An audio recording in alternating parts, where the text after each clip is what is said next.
সবাইকে নমস্কার। তো আজকে আমি আপনাদের জন্য যে ভিডিওটা নিয়ে আসছি সেই ভিডিওটা হচ্ছে মা সন্তোষী মায়ের ভিডিও। তো আমি বাংলাদেশে থাকাকালীন আমি মাকে প্রায় সময় মালা পরাতাম। তো মায়ের বেলপাতার মালা এবং রক্তজবা ফুলের মালা খুবই পছন্দ। যারা যারা সন্তোষী মায়ের ভক্ত আছো তারা তো জানোই।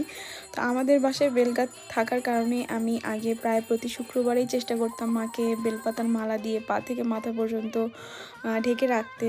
কিন্তু কারণবশত বেলগাছটা কেটে ফেলার জন্য সেটা আর হয়নি বেশি দিন সম্ভব। তো তারপর থেকেই আমি মাকে কিনে বেলপাতার মালা এবং রক্তজবার মালা পরানোর চেষ্টা করতাম।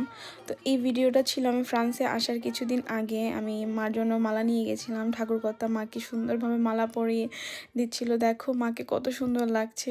তোমরা কি জানো আমি আগে সন্তোষী মায়ের নাম জানতাম না। কোনো একটা ঘটনার কারণে আমি জানতে পেরেছি এবং মায়ের কৃপা লাভ করেছি। মা খুব দয়াময়ী, জগৎময়ী। এখন এত দূরে থাকার কারণে মাকে মালা পরানো হয় না, মার দর্শন হয় না, কিন্তু মন থেকে আমি সবসময় মায়ের জন্য মায়ের কাছে কৃতজ্ঞতা প্রকাশ করি। তো মা আমাকে ভালো রেখেছে। তো তোমাদেরও মা ভালো রাখুক, সুস্থ রাখুক সবাইকে। জয় মা সন্তোষীর জয়, জয় মা মহাশক্তির জয়, জয় মা।